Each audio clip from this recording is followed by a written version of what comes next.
Hello. It's me. Hazer. No, wait, hang on. What does I say? Hello, everyone.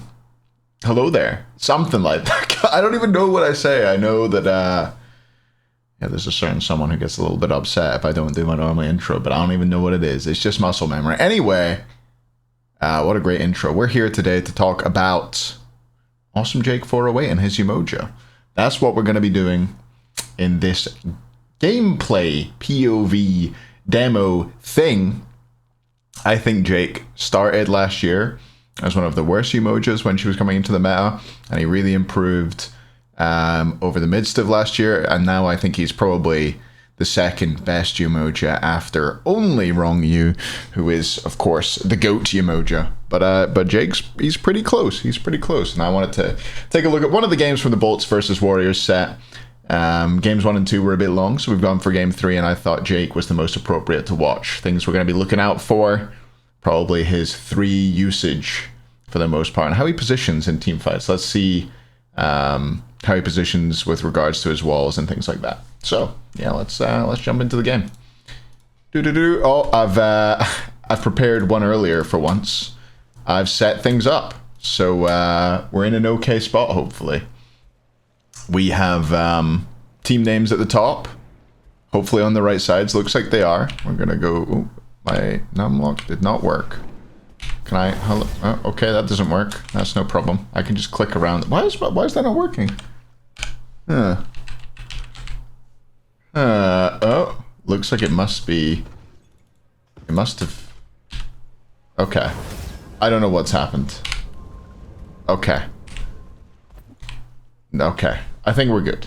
We're fine. Everything's fine. Shut up. Stacking up benevolence, as you all kindly pointed out to me. That's what Neil was doing at the start of the other game. You're right, yeah. I think I probably said this in the Pandacat one as well. I'm losing my mind. Anyway, we should fast forward a little bit. Let's not watch the boring bits too much. Jake, gonna be jumping about. He loves a jump. I remember at some point, I think he had to unbind his jump key because he kept dying because of it. They're doing this start, where you, I mean, let's see, are both teams doing the same start? It looks like both teams are doing the same start, so you can't really see the difference, but the difference between this start and the start that teams were doing previously, the start that you're probably still doing in ranked and casuals, is that the ADC hits level 2 off of one, I think it's off of 1 melee when you hit the wave, which just makes you so much safer to the sort of level 1 fight shenanigans that you can have happen in ranked games. Pressure for Jake and Barrel. We'll check out this laning phase. This isn't too long a game, so I think we can watch most of it pretty fully. I wonder if I turned my Smite game volume back up, because it feels noisy to me. I hope it's not too bad with all the bubbles bouncing around. Maybe we can fix it in post. Spoilers, we can't, because I don't think I split my audio, and I don't know how to do anything. So, hopefully it's not too loud. Let's have a look. Yeah, it looks okay on the levels. I don't know what okay levels really look like. Anyway, nothing happening right now. Pretty sure nothing happens in this game for a little bit, so we'll just fast forward through this. It's kind of crazy that they got to lane so much faster than Khepri Ram and still get the pressure. Nice 3 onto Neil, looking for some poke. Switches target, stuns vote, stop the DPS, but it's so hard to trade efficiently in this lane against the Khepri. Just because of that shield mitigating that first little bit of damage, that little bit of poke, like 1 AA worth of damage in every trade, is going to be mitigated by Khepri's passive. And the same can be said for playing against Yemoja. You know, she's going to heal you up a little bit in the lane. Does get rooted there. Take a little bit of poke. Drafts-wise, anything interesting going on in this game? Nothing really. I mean, the Raven seems like it should be a good pick here, right? Gilgamesh solo's interesting versus Horus solo. Got some cool picks in solo right now, I think. I think it's a fun time to be a solo laner, and like, it's not just, you know, the same gods over and over, which we've seen previously. I think there's quite a lot of variety. Well, variety's always been a solo laner, Hazer. Not true. He was a mid at one point. Or at least he wanted to be a mid at one point. He was ready. I think he started a season looking for a team as mid. Anyway. Can have a look at the leveling. It will just be a point in the 3 and 2 in the 1 for now. Not leveling up the 2 yet. It's pretty weak early game and costs a lot of OMI. So you basically just want to be using your 1 most of the time, using your 3 where you can, and using your passive to heal. But even that, you won't be doing that much.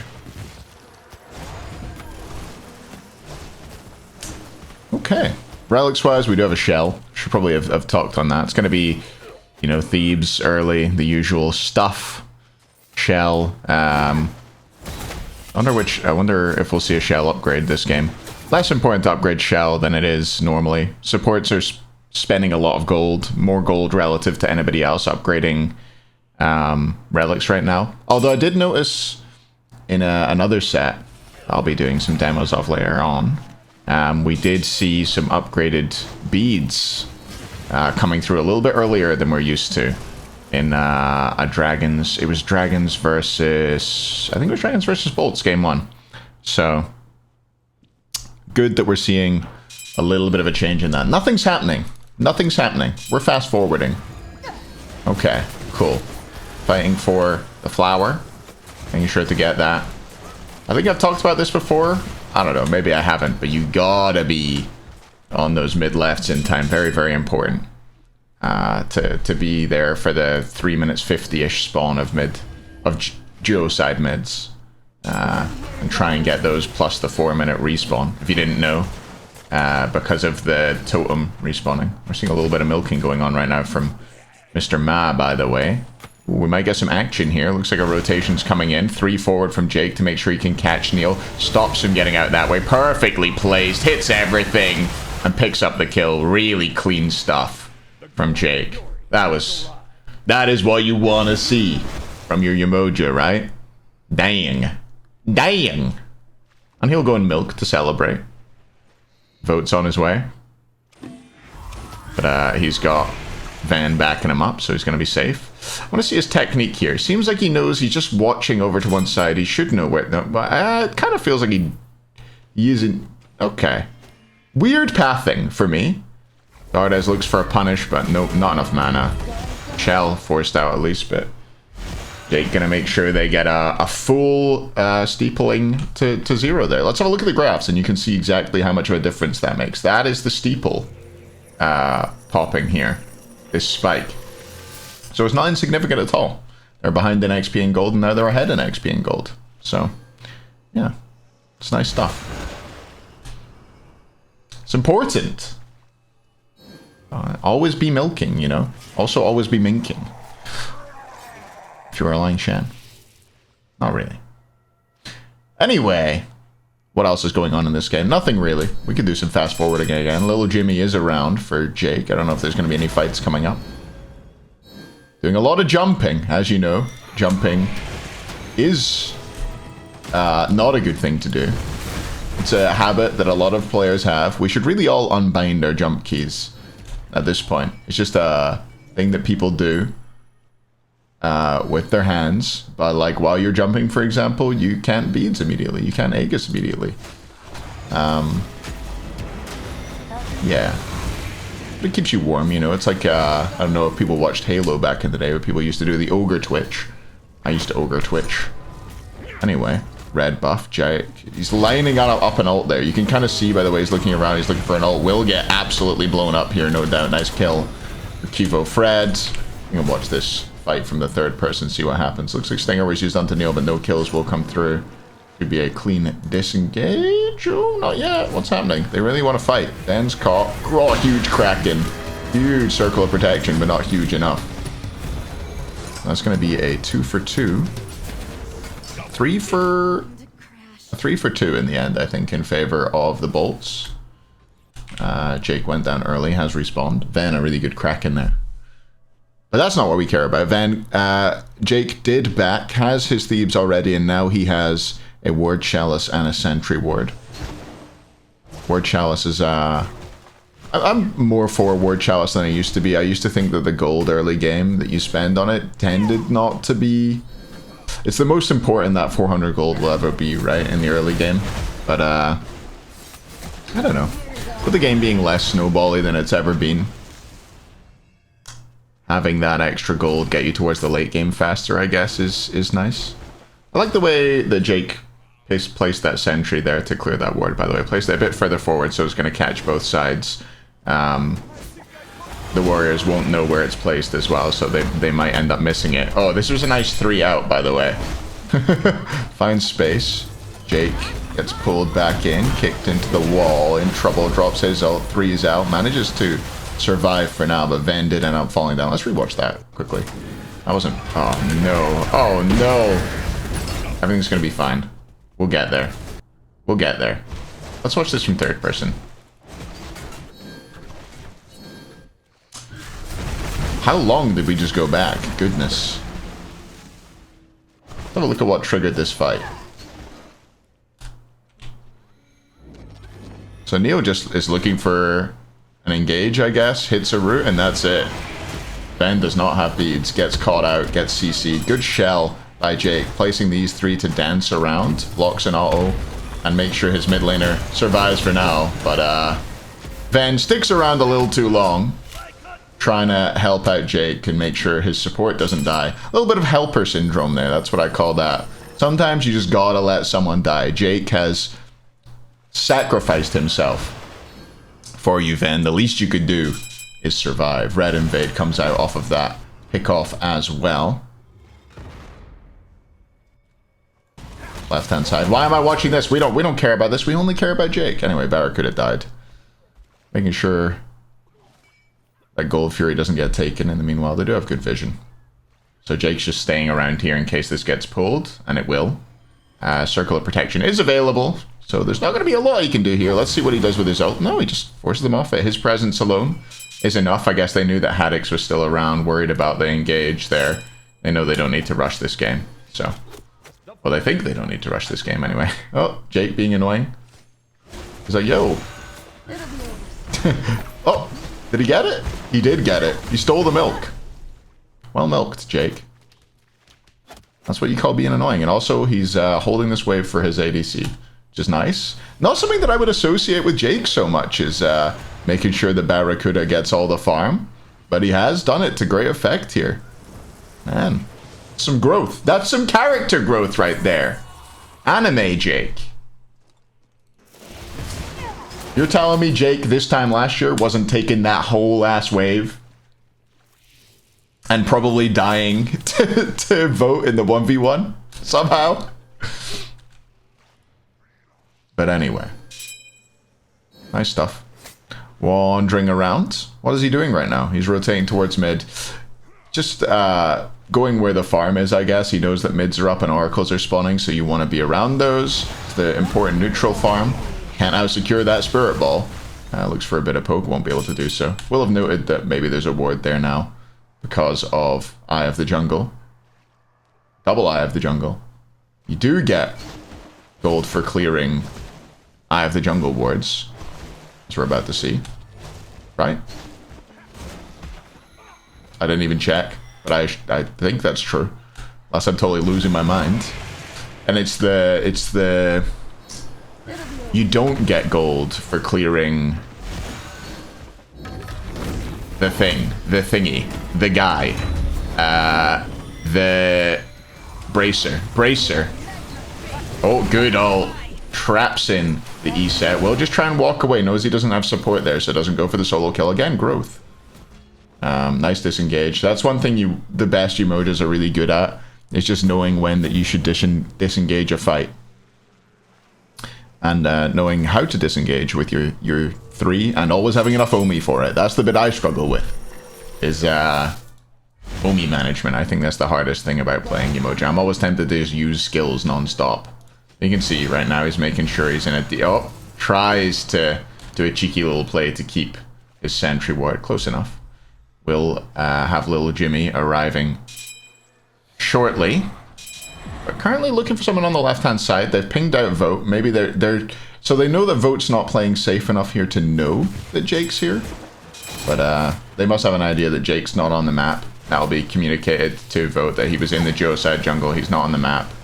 And yeah, maybe they didn't see him go back over a sentry up top side to get little Jimmy. So they figured it out. Bat coming out. 13 minutes into the game, 9 kills. We've had 1, 1, and 0 per... I know how to pick them. I know how to pick games to spectate. Just look at the least amount of stuff that happens to a player and then spectate that one. Is that Horus ult? Or was that Horus 3? It was Horus 3, I guess. There's the engage from the ult caught out. There's a good ult. Splits the fight from Jake here. And they can disengage. They can re-engage. Horus takes them out. So they... What did they force out there? I'm going to pause this and have a look at the state of the game. They used Yemoja ult and Horus ult. And they got nothing. So that was pretty bad. Let's see what they can do from here. They are slightly healthier. Not by a whole lot. In fact, they're not healthier. But they do have sustain from Horus and Yemoja. So, yeah, good engage by the Warriors. Really good engage by the Warriors, you have to say. To just be able to go in like that and walk away. Forward will go Jake. Now looking for Neil. I guess they knew some skills were used or something. And there's the hard engage over the top. They come and look at the way Jake just stays with his team. They stick together. They use Shiva healing. They use Horus healing. They use Yemoja healing. And they group up, bunch up, bounce those twos around. And that is how we do it. Great fight. Leveling now, by the way. Oh, they didn't bounce any twos around because the 2 is still not leveled. This is something new. I didn't know that Jake does not put any points in the 2. That was a risky secure, by the way. I'm not sure what secured it. Maybe Water Slug or something, but a nice try by Vote with the Ram Snipes. Maybe could have shot his 2 off to the side, his first 2 shots off to the side and tried to go for it with a 3rd. And gone for it. Looks like a good flank. This should be a kill onto Vote. They know he has no ult. A Ram with no ult is not very survivable. Will Aegis, though. I'm not sure he should have. Bit of Zapman Aegis there from Vote. No way anybody's going to get to him in time, so he's just wasting a tiny little bit of the bolt's time, I suppose. Not sure it was a good Aegis. Let's fast forward again. 15 minutes in. Let's have a look at the graphs. This is going to be a significant change now, that fight being very much in favor of the bolts, and they got the Gold Fury. I wonder what their signal to go was there on that fight. That's probably what I'm here to tell you. But I didn't... Oh, 3... He's like, Barra, come here, quick! That's neat. That's cute. It is interesting that he just does not level the 2. Maxes the 1 and the 3 without putting any points into the 2 and only 1 point in the ult. I didn't know. I wonder if this is a common thing. Catches the ult onto Dardes. Dardes target will get his ult off. Kraken comes through. Good Aegis by Dardes, but a lot used on him. He will be able to sustain good res as well. But surely we're going to see a 3 over the wall. There it is. Catches Neil. He's going to catch him again. He's going to catch him again. You know he's going to catch him again. Oh, no. Beautiful stuff. The fat bug can't fit through. Khepri player model. A little bit wider than some other characters, you know. You could definitely get like a Neith through there. 100%, which is why Neith is a better support than Khepri. But this is interesting. He's leveled the 2 now. Has put a point into it once he had no other option, which is interesting. Stepping forward, knows he doesn't need to be on this really. They opt to kill Vote rather than committing on the fire. Meanwhile, Haddix was taking down Q-Vote Fred as well.